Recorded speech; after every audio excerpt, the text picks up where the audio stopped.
الحمد لله رب العالمين والعاقبة للمتقين والصلاة والسلام على أشرف الأنبياء والمرسلين وعلى آله الطيبين الطاهرين وأصحابه الهادين المهديين أما بعد فقد قال الله تبارك وتعالى في الكلام المجيد والفرقان الحميد فأعوذ بالله من الشيطان الرجيم بسم الله الرحمن الرحيم إن الله وملائكته يصلون على النبي يا أيها الذين آمنوا صلوا عليه وسلموا تسليما اللهم صل على سيدنا محمد وعلى آل سيدنا محمد وبارك وسلم صلوا عليه صلاة وسلام عليك يا حبيبي يا رسول الله صلى الله تعالى عليه وسلم. معزز سامعین اکرام، اللہ تبارک و تعالی 26واں پارہ سورہ فتح میں ارشاد فرما رہا ہے ان الذین یبایعونک انما یبایعون اللہ، کہ صحابہ اکرام جب مدینہ منورہ سے حج کرنے کے لیے مکہ تشریف لے گئے، 17 مہینے ہو گئے تھے حضور علیہ الصلوۃ والسلام کو مکہ چھوڑے ہوئے. 17 مہینے کے بعد جب حضور مکہ سے مدینہ تشریف لائے، 17 مہینے کے بعد آقا علیہ الصلوۃ والسلام اپنے صحابہ کرام کو لے کر 1400 صحابہ کرام کو لے کر جب عمرہ کے ارادے سے نکلے تو کفار مکہ نے ایک مقام پر روک دیا، جس مقام کا نام حدیبیہ. وہاں پر روک دیا. حضور علیہ الصلوۃ والسلام نے صحابہ کرام کے ہاتھ پر صحابہ کرام سے بیعت لی. صحابہ کرام سے کہا کہ یہ وعدہ کرو، بیعت کرو کہ ہم اللہ کے دین کے لیے جان و مال قربان کرنے کے لیے تیار ہیں. صحابہ کرام نے حضور علیہ الصلوۃ والسلام کے ہاتھ پر بیعت کی، حضور کے ہاتھ پر وعدہ کیا کہ یا رسول اللہ صلی اللہ علیہ وسلم، ہم اللہ اور اس کے رسول کے لیے، اس کے دین کے لیے ہم اپنی جان و مال سب کچھ قربان کرنے کو تیار ہیں.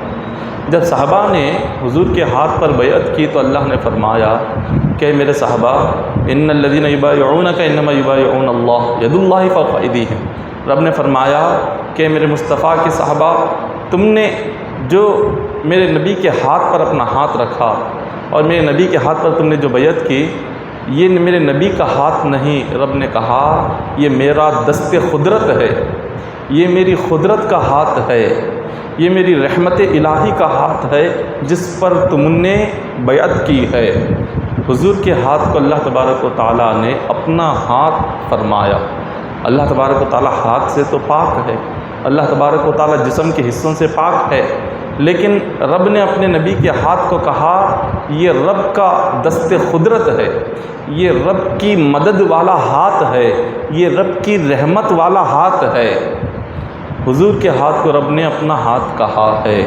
تو اللہ تبارک و تعالیٰ یقیناً جسم سے تو پاک، مگر اپنے نبی کو ہاتھ کو رب نے جو اپنا ہاتھ کہا، اس کا مطلب یہ ہے کہ اللہ تبارک و تعالیٰ حضور کے ہاتھ پر جہاں بھی حضور اپنا ہاتھ اٹھائے، حضور کے اشارے پر اللہ تعالیٰ اپنے نبی کے فیصلے کو پورا کر دیتا.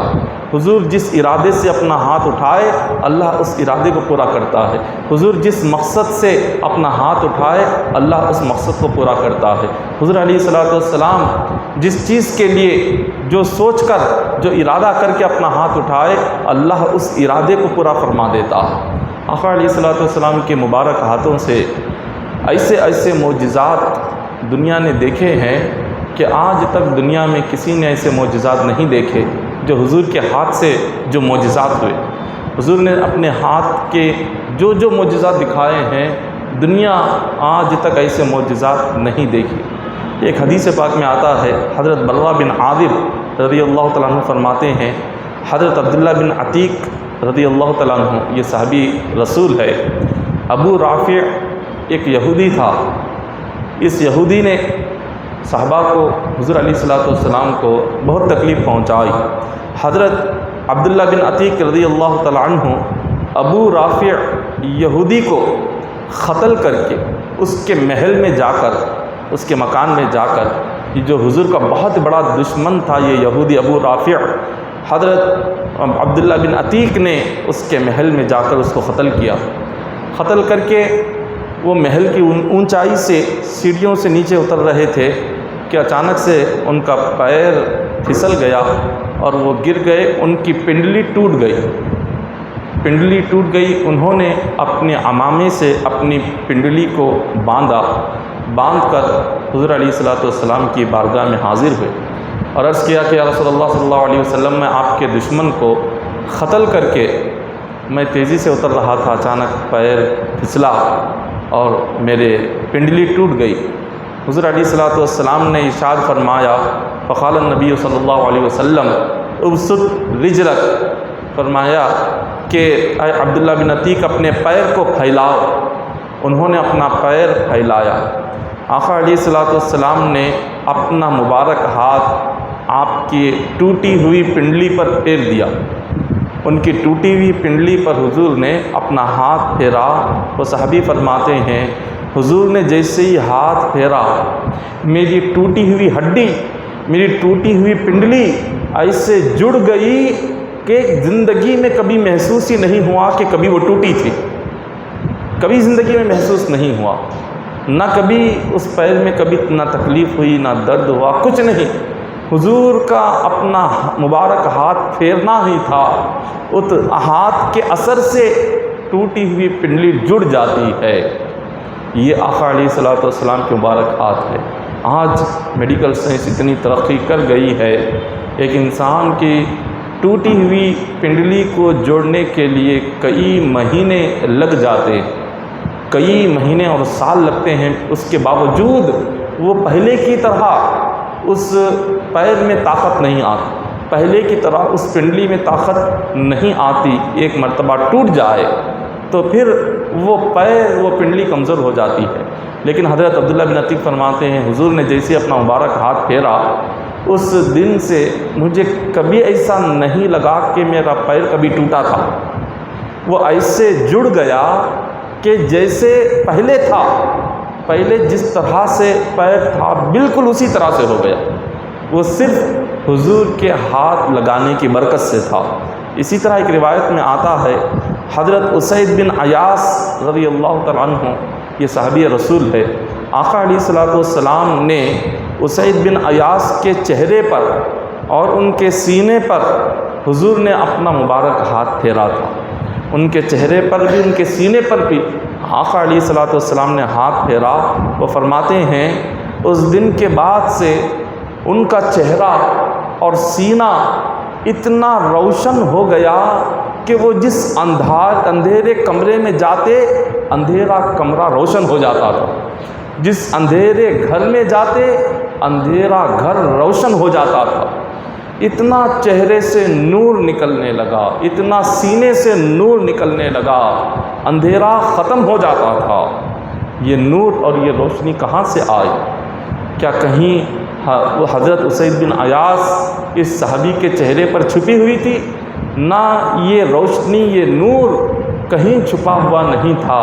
یہ نور اور یہ روشنی صرف حضور کے ہاتھ پھیرنے کی برکت سے پیدا ہوا تھا۔ حضور کے مبارک ہاتھ پھیرنے کی ایسی برکت تھی کہ چہرہ بھی روشن ہو گیا، سینہ بھی روشن ہو گیا، اور اتنا روشن ہوا کہ جس اندھیرے گھر میں جاتے اندھیرا گھر روشن ہو جاتا تھا۔ یہ حضور کے ہاتھ لگنے کی یہ برکت ہے، ہاتھ کا یہ اثر ہے۔ اسی طرح روایتوں میں حدیث پاک میں آتا ہے کہ آقا علیہ الصلوۃ والسلام کے ایک صحابی ہے حضرت قتادہ بن ملحان، حضور علیہ الصلوۃ والسلام نے حضرت قتادہ بن ملحان رضی اللہ تعالیٰ عنہ کے چہرے پر اپنا مبارک ہاتھ پھیرا تو ان کا جو چہرہ تھا وہ اتنا چمکدار ہو گیا، اتنا روشن ہو گیا کہ وہ جہاں جا کر بیٹھتے ان کے چہرے کے سامنے جو چیزیں ہوتی تھی وہ ان کے چہرے کے اندر ان کا سایہ نظر آتا تھا۔ جس طرح آئینہ جیسے ہوتا ہے، آئینہ جہاں بھی رکھے آئینے کے سامنے جو چیزیں ہوتی ہے آئینے کے اندر نظر آتی ہے، کیونکہ آئینہ اتنا صاف ہوتا ہے، اتنا روشن ہوتا ہے کہ اس کے سامنے جو بھی چیز رکھی جائے وہ چیز نظر آتی ہے۔ حضرت قتادہ بن ملحان اس صحابی رسول کے چہرے پر حضور نے جو ہاتھ پھیرا تھا، ان کا چہرہ اتنا صاف اور اتنا روشن ہو گیا، یہ جہاں جاتے ان کے چہرے کے سامنے جو چیزیں ہوتی ان چیزوں کا سایہ چہرے کے اندر نظر آتا تھا۔ چہرے پر چیزوں کا سایہ نظر آنا یہ کوئی معمولی بات نہیں ہے۔ اتنا روشن چہرہ ہونا، اتنا نورانی چہرہ ہونا، یہ حضور علیہ الصلوۃ والسلام کے ہاتھ پھیرنے کے اثر سے ہوا تھا۔ حضرت علی رضی اللہ تعالیٰ عنہ فرماتے ہیں کہ حضور علیہ الصلوۃ والسلام نے حضرت علی رضی اللہ تعالیٰ عنہ کو ایک دن بلایا اور فرمایا کہ علی، تم یمن کے گورنر بن کر یمن کو جاؤ۔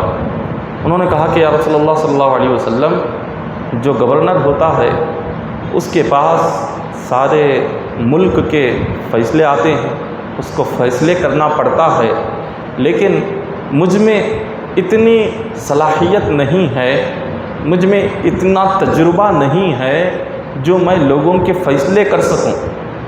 مجھ میں ابھی اتنا تجربہ نہیں، اتنی مجھ میں معلومات نہیں ہے۔ اگر میں یمن کا گورنر بن کر وہاں جاؤں گا، لوگ اپنے فیصلے لے کر میرے پاس آئیں گے، تو ہو سکتا ہے مجھ سے کوئی غلطی ہو جائے، غلط فیصلہ ہو جائے۔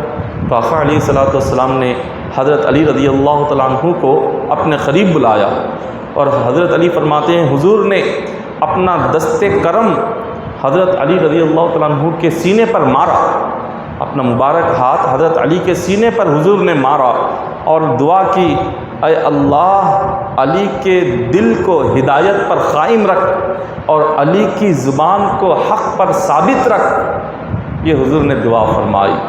حضرت علی فرماتے ہیں آقا علیہ الصلوۃ والسلام نے دعا جیسے ہی فرمائی، خدا کی عزت کی قسم ہے، اس دن سے لے کر مرتے دم تک میں نے کبھی کسی کا غلط فیصلہ نہیں کیا، مجھ سے کبھی کوئی غلط فیصلہ ہوا ہی نہیں، کیونکہ آقا علیہ الصلوۃ والسلام نے اپنا مبارک ہاتھ حضرت علی کے سینے پر مار دیا اور اللہ سے دعا بھی فرما دی کہ مولا، علی کے دل کو ہدایت پر قائم رکھ اور علی کی زبان کو حق پر ثابت رکھ۔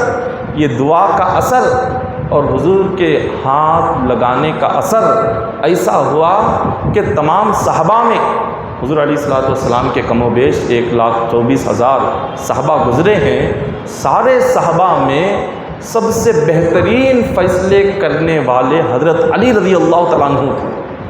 حضرت علی لوگوں کے جتنے صحیح طریقے سے فیصلے کیا کرتے تھے، اتنے صحیح طریقے سے صحابہ میں کوئی فیصلے نہیں کرتے تھے۔ یہ فیصلے کرنے کا اتنا تجربہ کہاں سے آیا؟ یہ فیصلے کرنے کی اتنی صلاحیت، قابلیت کہاں سے آئی؟ آقا علیہ الصلوۃ والسلام کے مبارک ہاتھ سینے پر مارنے کا اثر تھا، حضور کی دعائیں مبارکہ کا یہ اثر تھا۔ حضرت عمران بن حسین فرماتے ہیں کہ حضور علیہ الصلوۃ والسلام کے پاس یہ موجود تھے، حضرت فاطمہ الزہرا رضی اللہ تعالیٰ عنہ تشریف لائیں۔ اس وقت حضرت فاطمہ الزہرا رضی اللہ تعالیٰ عنہ کا جو چہرہ تھا، بھوک کی وجہ سے چہرے کا رنگ پیلا پڑ چکا تھا۔ جب کوئی انسان کمزور ہو جائے یا بھوکا ہو جائے، بھوک کی وجہ سے چہرے کا رنگ بدل جاتا ہے، چہرے پر ایک پیلا رنگ ظاہر ہو جاتا ہے، یہ کمزوری کی نشانی۔ حضرت فاطمہ الزہرا رضی اللہ تعالیٰ عنہ، آپ اتنی تنگدستی میں آپ نے زندگی گزاری، ایسے بھوک اور پیاس میں آپ نے زندگی گزاری ہے کہ جس کو بیان نہیں کیا جا سکتا۔ بڑی تکلیفیں فاطمہ الزہرا رضی اللہ تعالیٰ عنہ نے اٹھائی، کئی دنوں تک بھوکے رہتے تھے، کئی دنوں تک پیاسے رہتے تھے۔ آپ کے بچے امام حسن، امام حسین رضی اللہ تعالیٰ عنہ، حضرت علی رضی اللہ تعالیٰ عنہ بھوکے پیاسے رہ کر اپنی زندگی گزارتے تھے، لیکن کبھی حضور سے آ کر شکایت نہیں کی، کبھی حضور سے آ کر نہیں کہا کہ یا رسول اللہ صلی اللہ علیہ وسلم، ہم اتنی تکلیف میں ہیں، اتنے مشکل میں ہیں، بھوکے پیاسے ہیں، اللہ سے دعا کریں کہ اللہ تعالیٰ ہمارے لیے خدا رزق کے دروازے کھول دے، ہمیں مال عطا کرے، ہمیں دولت عطا کرے، ہمیں عالی شان مکان عطا کرے، ہمیں بہترین کھانے عطا کرے، بہترین قیمتی لباس ہمیں عطا کرے۔ کبھی آ کر حضور سے یہ چیزیں نہیں مانگی، کبھی نہیں کہا، ساری زندگی مشکلوں میں، تکالیف میں ہی گزاری۔ ایک دن حضور علیہ الصلوۃ والسلام کے پاس جب تشریف لائیں، حضور نے دیکھا، چہرہ دیکھ کر حضور پہچان گئے، چہرہ دیکھ کر آقا علیہ الصلوۃ والسلام سمجھ گئے کہ آپ کی لخت جگر کئی دنوں سے بھوکی ہیں، اور بھوک کی وجہ سے ان کے چہرے کا رنگ بدل گیا۔ تو آقا علیہ الصلوۃ والسلام نے اپنے مبارک ہاتھ کو حضرت فاطمۃ الزہرا رضی اللہ تعالی عنہا کے گلے کے پاس رکھ دیا، اور گلے کے پاس رکھ کر حضور نے اپنی انگلیوں کو کھولا اور اللہ کی بارگاہ میں عرض کیا، اللہم مشبع الجاعہ ورافع الوضیعہ ارفع فاطمۃ بنت محمد صلی اللہ علیہ وسلم۔ حضور نے دعا فرمائی کہ مولا تو بھوکوں کو کھلاتا ہے اور نیچے رہنے والوں کو بلندی عطا کرتا ہے، نچلے درجے والوں کو اونچا درجہ عطا کرنے والے اور بھوکوں کو کھلانے والے میری لخت جگر فاطمہ کو بھی بلند کر دے، فاطمہ کو بھی بلندی عطا فرما دے۔ بس یہ دعا کرنا تھا۔ حضور علیہ الصلوۃ والسلام کی یہاں دعا ہوئی۔ حضرت یہ صحابی رسول عمران بن حسین فرماتے ہیں، میں نے دیکھا کہ آقا علیہ الصلوۃ والسلام نے جیسے ہی آپ نے دعا کی، فاطمۃ الزہرا کے چہرے سے بھوک کا اثر ختم ہو گیا، بھوک کی جو کمزوری کی نشانیاں تھیں وہ نشانیاں ختم ہو گئی، جو بھوک کی تکلیف چہرے پر نظر آ رہی تھی وہ تکلیف ختم ہو گئی۔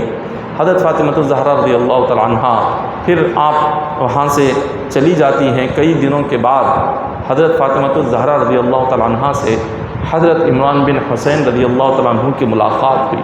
انہوں نے پوچھا کہ آپ حضور کی بارگاہ میں آئی تھیں اور حضور نے آپ سے یہ اللہ سے دعا کی تھی کہ مولا فاطمہ کو بلند کر دے، آپ اس دن بھوکی تھیں، اس دن کے بعد سے آج کیسے ہے؟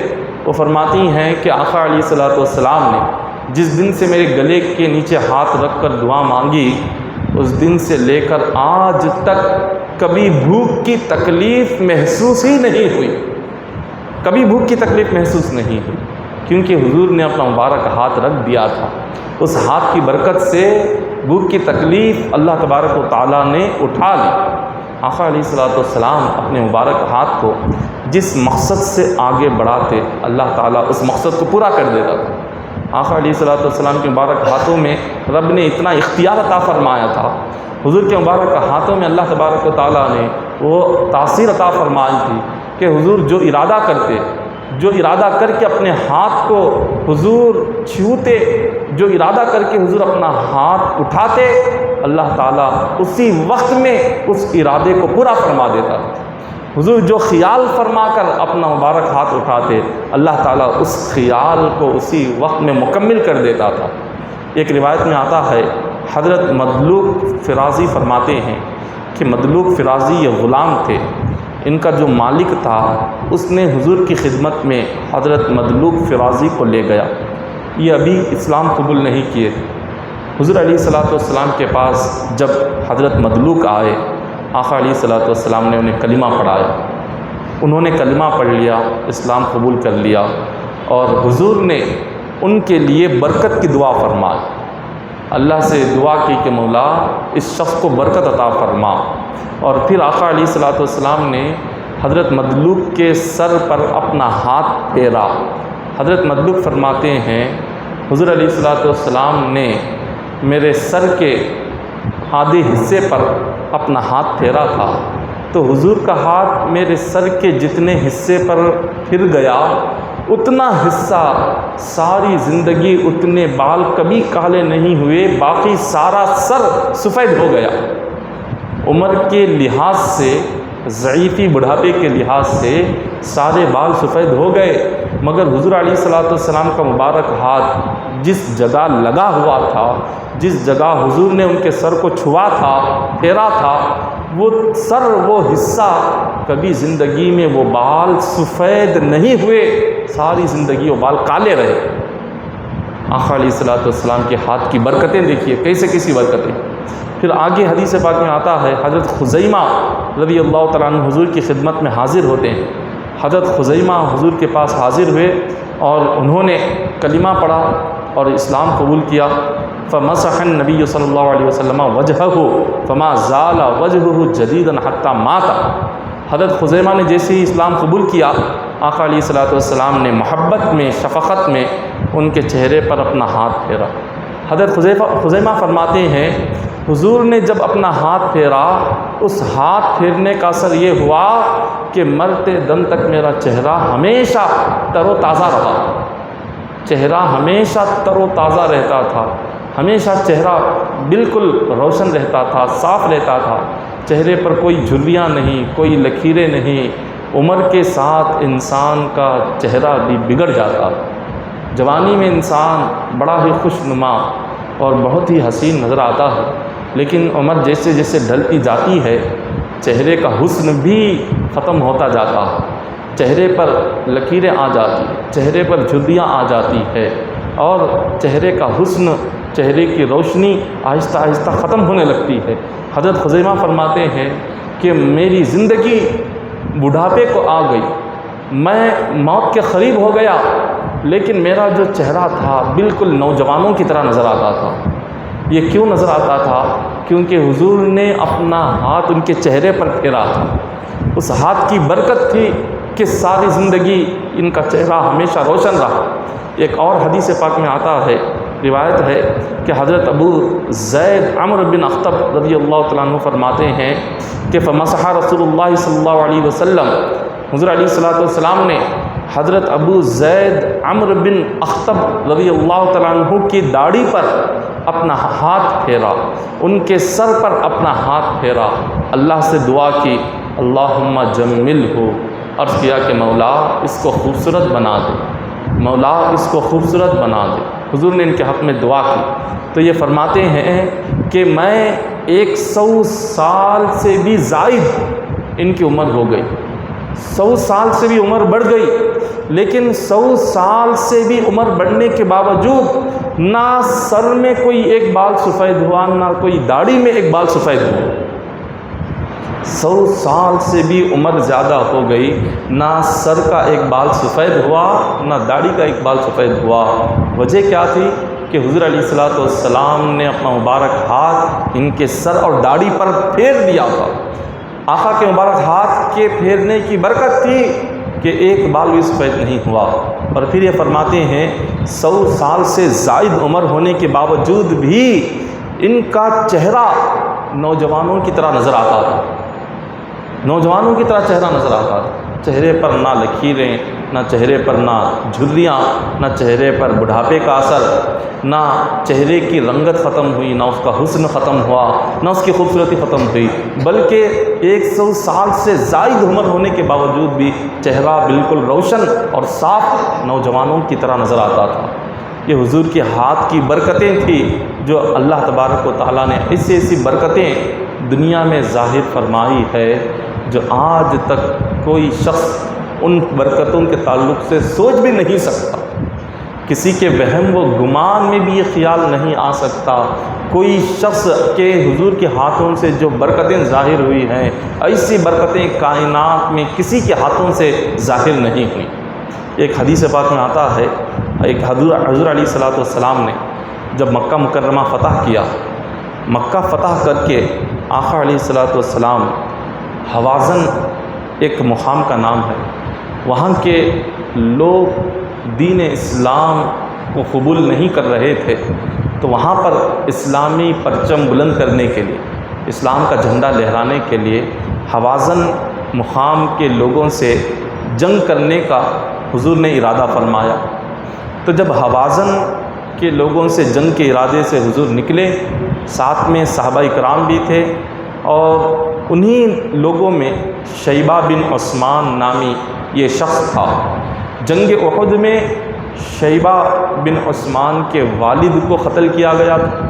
یہ کافروں کی جانب سے حضور سے جنگ کرنے کے لیے آیا ہوا تھا، تو شیبہ بن عثمان کے چچا کو شہید کیا، قتل کر دیا گیا، یہ بھی کافروں کی طرف سے آیا تھا۔ شیبہ بن عثمان کے والد کافروں کی طرف سے آئے تھے، اس کو بھی قتل کیا گیا۔ اور بنی اعمام جو ان کا قبیلہ ہے، اس قبیلے کے بھی کئی سارے کفار و مشرکین کو جنگ احد میں قتل کر دیا گیا۔ تو شیبہ بن عثمان نے سوچا کہ حضور اب حوازن کے لوگوں سے جنگ کے لیے جا رہے ہیں، جب جنگ شروع ہوگی اور جب لوگ تمام لڑنے میں مصروف ہو جائیں گے، آقا علیہ السلام تنہا رہیں گے، ایسے وقت میں جا کر حضور کو شہید کر دوں گا، نعوذ باللہ۔ انہوں نے یہ سوچا، اور ساتھ میں یہ بھی خیال کیا کہ میرے چچا کا، میرے والد کا، میرے قبیلے کے لوگوں کا بدلہ پورا ہو جائے گا، کہ جن لوگوں نے جنگ احد میں میرے قبیلے کو شہید کیا، انہی مسلمانوں نے اور انہوں لوگوں نے میرے چچا اور والد کو قتل کیا، آج میں حضور علیہ الصلوۃ والسلام کو موقع دیکھ کر جب سارے لوگ جنگ میں مصروف ہو جائیں گے، میں حضور کو شہید کر دوں گا، میرا بدلہ پورا ہو جائے، میرے خاندان کا، میرے چچا والد کا بدلہ ہو۔ یہ سوچ کر وہ آقا علیہ الصلوۃ والسلام کے پیچھے پیچھے میدان جنگ میں گئے۔ جیسے ہی میدان جنگ میں پہنچے، جب جنگ شروع ہوئی اور میدان جنگ میں تمام کفار و مشرکین بھی آ گئے، صحابہ کرام بھی آ گئے، سارے کے سارے جنگ میں مصروف ہو گئے، آقا علیہ الصلوۃ والسلام تنہا کھڑے تھے۔ شیبہ بن عثمان نے دیکھا کہ یہ بہترین موقع ہے، اب دوبارہ ایسا موقع مجھے ملے گا نہیں، اب میں حضور علیہ الصلوۃ والسلام پر حملہ کر دوں گا۔ تو انہوں نے اپنی تلوار لہرائی، تلوار لے کر آقا علیہ الصلوۃ والسلام کے قریب گئے، حضور پر تلوار چلانے ہی والے تھے کہ اچانک سے ایک بجلی کی طرح آگ کا شعلہ آنکھوں کے سامنے آ گیا۔ جب انہوں نے دیکھا کہ یہ آگ کا شعلہ ایک بجلی کی طرح میرے اوپر آ رہا ہے، انہوں نے اپنی آنکھوں پر اپنا ہاتھ رکھ لیا اور ڈر گئے، گھبرا گئے، انہیں کچھ سمجھ نہیں آیا کہ میں کیا کروں۔ تھوڑی دیر کے لیے وہ پیچھے چلے گئے، آقا علیہ الصلوۃ والسلام نے انہیں دیکھا، دیکھ کر حضور مسکرانے لگ گئے۔ حضور نے فرمایا کہ اے شیبہ میرے قریب آؤ۔ وہ قریب گئے۔ حضرت شیبہ فرماتے ہیں کہ مجھے اس وقت میں حضور سے میرے دل میں اتنی دشمنی تھی کہ اگر ساری دنیا بھی کلمہ پڑھ کے مومن بن جائے لیکن میں ان کا کلمہ نہیں پڑھتا۔ میرے دل میں اتنی دشمنی تھی، اگر دنیا کا ایک ایک انسان بھی حضور کا غلام بن جائے تب بھی میں حضور علیہ الصلوۃ والسلام کو چھوڑتا نہیں تھا، انہیں کسی بھی حال سے قتل کرنے کی سازش کرتا تھا، اور ان کی دشمنی میرے دل میں اتنی بڑھ چکی تھی کہ جس کو بیان نہیں کیا جا سکتا، اتنی بڑھ گئی۔ آقا علیہ الصلوۃ والسلام نے انہیں قریب بلا کر حضور ان کے دل کے حال کو سمجھ گئے کہ یہ کس نیت سے آئے تھے، کس ارادے سے آئے تھے۔ حضور مسکرانے لگے اور ان کے سینے پر حضور نے اپنا ہاتھ مارا۔ 3 مرتبہ حضور نے حضرت شیبہ کے سینے پر ہاتھ مارا۔ جیسے ہی ہاتھ مارا اور ان سے فرمایا کہ اے شیبہ اب آگے بڑھو۔ حضرت شیبہ فرماتے ہیں حضور نے جو میرے سینے پر ہاتھ مارا، اس ہاتھ مارنے کا اثر یہ ہوا، پہلے ساری دنیا میں سب سے زیادہ حضور سے نفرت اور دشمنی کرنے والا میں تھا، حضور کے ہاتھ سینے کو لگنے کی برکت سے اب ساری دنیا میں سب سے زیادہ حضور سے محبت کرنے والا بن گیا۔ حضور نے جیسے ہی ہاتھ مارا تو ساری کائنات میں ایسی محبت میری پیدا ہو گئی دل میں کہ کوئی مجھ جیسا محبت کرنے والا نہیں۔ وہ فرماتے ہیں کہ اب محبت اتنی بڑھ گئی کہ جو بھی کافر حضور پر تلوار چلانے کے لیے سامنے آتا، میں حضور کے لیے اپنا سینہ آگے کر دیتا، میں تلوار کے وار کو اپنے جسم پر لیتا، اپنے ہاتھوں پر لیتا، اپنے سینے پر لیتا۔ خود تلوار چلانے کے لیے حضور پر آئے تھے، مگر حضور کا ہاتھ سینے پر لگنا تھا کہ حضور کے غلام بن گئے۔ اب حضور کے لیے تلوار کھا رہے ہیں، پہلے تلوار چلانے کے لیے آئے ہوئے، اب حضور کے لیے تلوار اپنے سینے پر لے رہے ہیں، حضور کے لیے اپنا سینہ چھری کر رہے ہیں، اپنے ہاتھوں کو زخمی کر رہے ہیں، خون جسم سے خون بہا رہے ہیں، اپنے آپ کو ایک ڈھال بنا کر حضور کے سامنے کھڑے ہو گئے، اور کفار و مشرکین سے وہی تلوار لے کر آقا کی محبت میں لڑتے جا رہے ہیں، کافروں کو قتل کرتے ہوئے آگے بڑھ رہے ہیں۔ جب جنگ ختم ہوئی، آقا علیہ الصلوۃ والسلام اپنے ڈیرے میں تشریف لائے۔ حضور جیسے ہی اپنے مبارک ڈیرے میں آئے تو حضرت شیبہ رضی اللہ تعالیٰ عنہ بھی ڈیرے میں داخل ہو گئے، اور جب حضور کا چہرہ دیکھا تو حضور مسکرانے لگے۔ حضرت شیبہ نے فرمایا کہ حضور آپ مسکرا کیوں رہے ہو؟ حضور نے فرمایا کہ تم کیا سوچ کر آئے تھے کہ تم مجھے شہید کرنے کے لیے آئے ہوئے تھے، اب میرے لیے خود شہید ہونے کو تیار ہو گئے۔ مجھ پر تلوار چلانے کے لیے آئے ہوئے تھے، اب دوسروں کی تلواریں تم اپنے اوپر لے رہے ہو، اپنے سینے پر لے رہے ہو۔ تم نے جو سوچا، جو تم نے ارادہ کر کے یہاں پر آئے تھے، لیکن اللہ نے تمہارے لیے کچھ اور ہی ارادہ کیا ہوا تھا۔ تم جہنمی بننے کے لیے آئے تھے، میرے رب نے تمہیں جنتی بنا دیا۔ رب تبارک و تعالیٰ نے تمہاری قسمت کا ستارہ کھول دیا۔ اور جیسے یہ کہنا تھا، حضرت شیبہ فرماتے ہیں کہ یا رسول اللہ صلی اللہ علیہ وسلم، آپ میرے دل کے ارادے کو سب کچھ آپ جان گئے، اب میں چاہتا ہوں کہ میرے لیے بخشش کی دعا فرمائیں۔ جو میں نے گناہ کیا، آپ کو شہید کرنے کا جو ارادہ کر کے میں آیا، یہ جو میرا گناہ ہے یہ معاف بھی تو ہونا چاہیے، آپ دعا کریں، اللہ معاف کر دے گا۔ حضور نے فرمایا کہ اے شیبہ، جیسے ہی میں نے تیرے سینے پر ہاتھ رکھا، اللہ نے سر سے پیر تک تجھے گناہوں سے صاف کر دیا۔ اللہ نے اسی وقت میں تیری بخشش فرما دی، اللہ نے تیرے گناہوں کو اسی وقت سے معاف کر دیا، اب تو گناہوں سے پاک و صاف ہو گیا ہے۔ آقا علیہ الصلوۃ والسلام کے مبارک ہاتھ کا اثر اتنا زیادہ ہوا، جو سب سے بڑا دشمن تھا حضور کا سب سے بڑا عاشق بن گیا، اور حضور کے لیے خود کو قربان کرنے کے لیے تیار ہو گئے۔ یہ صرف کس کی وجہ سے تھا؟ یہ صرف اور صرف آقا علیہ الصلوۃ والسلام کے ہاتھوں کے لگنے کی برکت سے تھا۔ ایک روایت میں آتا ہے کہ حضرت عثمان بن ابی العاص رضی اللہ تعالیٰ عنہ، یہ صحابی رسول ہے، حضور کی بارگاہ میں آ کر یہ شکایت کرتے ہیں کہ حضور، میں قرآن پڑھتا ہوں مگر مجھے یاد نہیں رہتا، آپ مجھے کوئی ایک ایسا طریقہ بتائے میں قرآن پڑھوں تو مجھے یاد ہو جائے، جو بھی سنتا ہوں یاد نہیں رہتا۔ آقا علیہ الصلوۃ والسلام نے فرمایا، یہ جو تم پڑھتے ہو قرآن جو یاد نہیں رہتا، اس کی وجہ یہ ہے کہ ایک شیطان ہے جس کا نام خنزب ہے، اور وہ تمہارے دل و دماغ میں وہ بس گیا ہے، وہ جب تک رہے گا تمہارے ذہن میں کوئی بات یاد نہیں رہے گی، تب تک تم قرآن یاد نہیں کر سکو گے۔ انہوں نے کہا کہ حضور اب اس کا حل کیا ہے؟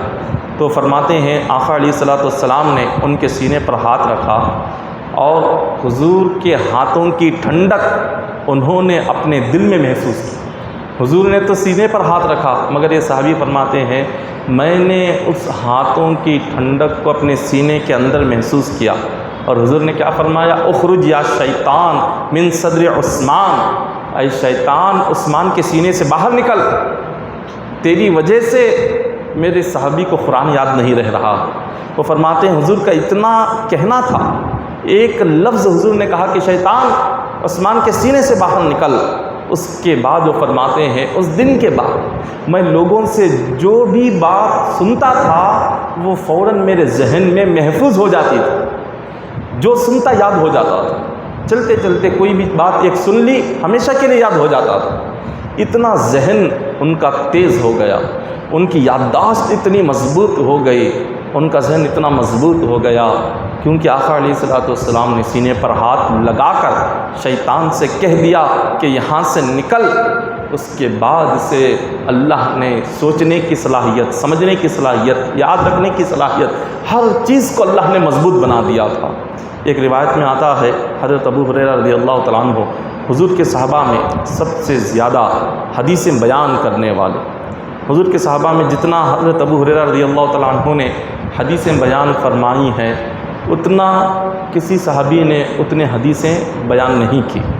اب دوسرے صحابہ بھی سنتے تھے، یہ بھی سنتے تھے، مگر ان کی یادداشت بہت ہی مضبوط تھی، ان کا ذہن بہت ہی مضبوط تھا۔ اب یہ اتنا مضبوط انہیں ذہن کیسے ملا؟ تو حضرت ابو ہریرہ رضی اللہ تعالیٰ عنہ فرماتے ہیں کہ پہلے آپ حضور سے جو بھی سنتے تھے بھول جاتے تھے، جو بھی سنتے تھے یاد نہیں رہتا تھا۔ ایک دن حضور کے پاس آئے، عرض کیا کہ یا رسول اللہ صلی اللہ علیہ وسلم، میں آپ سے جو بھی حدیثیں سنتا ہوں بھول جاتا ہوں، آپ کچھ ایسا علاج کریں کہ میں جو بھی سنوں مجھے یاد رہ جائے۔ آقا علیہ الصلوۃ والسلام نے فرمایا ابو ہریرہ اپنی چادر کو پھیلاؤ۔ انہوں نے اپنی چادر کو پھیلا دیا۔ وہ حضرت ابو ہریرہ فرماتے ہیں حضور نے اپنے ہاتھ بھر بھر کر کوئی چیز چادر میں ڈالی، لیکن وہ کیا ڈالا نظر نہیں آیا، نہ حضرت ابو ہریرہ کو نظر آیا نہ کسی اور کو نظر آیا، لیکن حضور ہاتھ بھر بھر کر اس میں ڈالتے گئے۔ پھر حضور نے فرمایا اے ابو ہریرہ اب اس کو اپنے سینے سے لگاؤ، اس چادر کو اپنے سینے سے لگاؤ۔ تو انہوں نے اپنے سینے سے لگا لیا۔ اب جیسے ہی سینے سے لگایا، حضرت ابو ہریرہ فرماتے ہیں اس دن سے حضور کی جو حدیث میں سنتا تھا، جیسے سنتا تھا ویسے ہی میرے ذہن میں وہ حدیث نقش ہو جاتی تھی۔ جو حضور سے سنتا تھا میرے ذہن میں نقش ہو جاتا تھا، اور اتنا یاد ہو جاتا کہ کبھی وہ حدیث بھولتا ہی نہیں تھا۔ آقا علیہ الصلوۃ والسلام نے صرف ہاتھ بھر کر ڈالا، وہ کیا ڈالا ہے حضرت ابو ہریرہ کو بھی نظر نہیں آیا، وہ صرف اللہ ہی جانتا ہے کہ حضور نے اس میں کیا ڈالا ہوا تھا۔ لیکن جیسے ہی انہوں نے سینے سے لگایا، اس دن کے بعد سے ان کا ذہن، ان کی یادداشت اتنی مضبوط ہو گئی، جو حدیث سنتے تھے، جیسے سنتے تھے ویسے ہی آپ دوسروں کو بیان کرتے تھے، ایک لفظ نہیں بھولتے تھے، حضور کا ایک حرف نہیں بھولتے تھے۔ یہ اللہ تبارک و تعالیٰ نے آقا کے ہاتھوں کی یہ تاثیر اور یہ برکتیں عطا فرمائی۔ حضرت جریر رضی اللہ تعالیٰ عنہ فرماتے ہیں، ایک صحابی رسول ہے، ان کا حال یہ تھا کہ یہ گھوڑے پر جب بھی سوار ہو جاتے نیچے گر جاتے، گھوڑے پر سوار ہوتے نیچے گر جاتے۔ حضور سے عرض کیا کہ یا رسول اللہ صلی اللہ علیہ وسلم، میں جب بھی گھوڑے پر بیٹھتا ہوں تو سواری کر نہیں پاتا، میں نیچے گر جاتا ہوں، لہٰذا آپ اس کے لیے مجھے کچھ علاج فرمائیں۔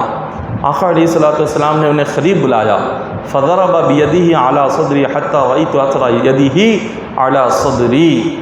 وہ فرماتے ہیں حضور نے قریب بلا کر اپنا مبارک ہاتھ میرے سینے پر مارا، اور پھر آقا علیہ الصلوۃ والسلام نے اللہ سے دعا کی کہ مولا میرے اس صحابی کے سینے کو مولا ثابت قدم رکھ، مولا میرے اس صحابی کو ثابت رکھ ہدایت پر، انہیں قائم رکھ، اور پھر دعا کی کہ مولا انہیں ہدایت، دوسروں کو ہدایت کرنے والا بنا اور خود ہدایت حاصل کرنے والا بنا۔ حضور نے جب یہ دعا کی تو وہ فرماتے ہیں اس کے بعد میرا حال یہ ہو گیا کہ میں جب کبھی گھوڑے پر بیٹھتا سب لوگوں میں سب سے آگے میرا گھوڑا رہتا تھا۔ جب کبھی گھوڑے پر سوار ہوتے اس دن کے بعد سے کبھی نیچے نہیں گرے، بلکہ سب سے آگے چلتے تھے اور سب سے تیز ان کا گھوڑا دوڑتا ہوا جاتا تھا۔ یہ اللہ تبارک و تعالیٰ نے آقا علیہ الصلوۃ والسلام کے ہاتھ مبارک میں وہ برکتیں رکھی، وہ تاثیریں رکھی کہ حضور جس نیت سے اپنا ہاتھ لگاتے وہ پورا ہو جاتا۔ حضور جو ارادہ کر کے اپنا ہاتھ لگاتے اللہ اس ارادے کو پورا فرما دیتا۔ جنگ بدر میں ایک صحابی آئے جن کا نام حضرت عکاشہ ہے، ان کی تلوار ٹوٹ گئی۔ آقا علیہ الصلوۃ والسلام کی بارگاہ میں حاضر ہو کر عرض کیا کہ حضور جنگ بدر ہو رہی ہے، تلوار ٹوٹ گئی ہے، میں کیا کروں؟ حضور نے ایک سوکھی لکڑی انہیں عطا فرما، یہ سوکھی لکڑی لو اور لے کر جا کر میدان جنگ میں تم کافروں سے لڑو۔ وہ فرماتے ہیں فعاد فی یدہ سیفا صارما طویل القامۃ ابیض شدید المتن۔ جب حضور نے سوکھی لکڑی ان کے ہاتھ میں دی، انہوں نے جیسے ہی اس لکڑی کو ہاتھ میں لیا، وہ لکڑی ایک نہایت شاندار، لمبی، چمکتی ہوئی، مضبوط تلوار بن گئی۔ ایک لکڑی کو حضور نے دیا تھا، لیکن وہ لکڑی اس صحابی کے ہاتھ میں جیسی گئی، وہ ایک شاندار، لمبی، چمکدار، مضبوط تلوار بن گئی، اور اس تلوار کو لے کر انہوں نے میدان بدر میں گئے اور کئی سارے کافروں کو قتل کیا، اور ساری زندگی اسی تلوار سے لڑتے رہے، ساری زندگی۔ ایک سوکھی لکڑی میں وہ جان کہاں سے آ گئی؟ ایک سوکھی لکڑی لوہا کیسے بن گئی؟ وہ بھی عام لوہا نہیں بلکہ شاندار، مضبوط، چمکتا ہوا، تیز دو دھاری تلوار ایسے بن گئی۔ ایک لکڑی میں اتنی طاقت کہاں سے آ گئی؟ اتنی طاقت اس لیے آئی کہ اس سوکھی لکڑی کو حضور کا ہاتھ لگ گیا تھا۔ اس سوکھی لکڑی کو حضور نے اپنے ہاتھ سے اٹھا کر انہیں دے دیا کہ اس کو لے جاؤ۔ آقا علیہ الصلوۃ والسلام نے جو ارادہ اور نیت کر کے حضور نے وہ لکڑی اٹھا کر دی، اللہ نے اس ارادے کے مطابق، حضور کے خیال کے مطابق اس لکڑی کو ایک چمکدار تلوار بنا دی۔ اس لکڑی کو اللہ تبارک و تعالیٰ نے ایسی تلوار بنایا کہ زندگی بھر اس سے لڑتے رہے، لیکن وہ تلوار نہ ٹوٹی، نہ اس کی دھار میں کمی آئی، نہ اس کی چمک میں کمی آئی، نہ اس کے لڑنے میں کمی آئی، نہ اس کی جنگ کرنے میں کمی آئی۔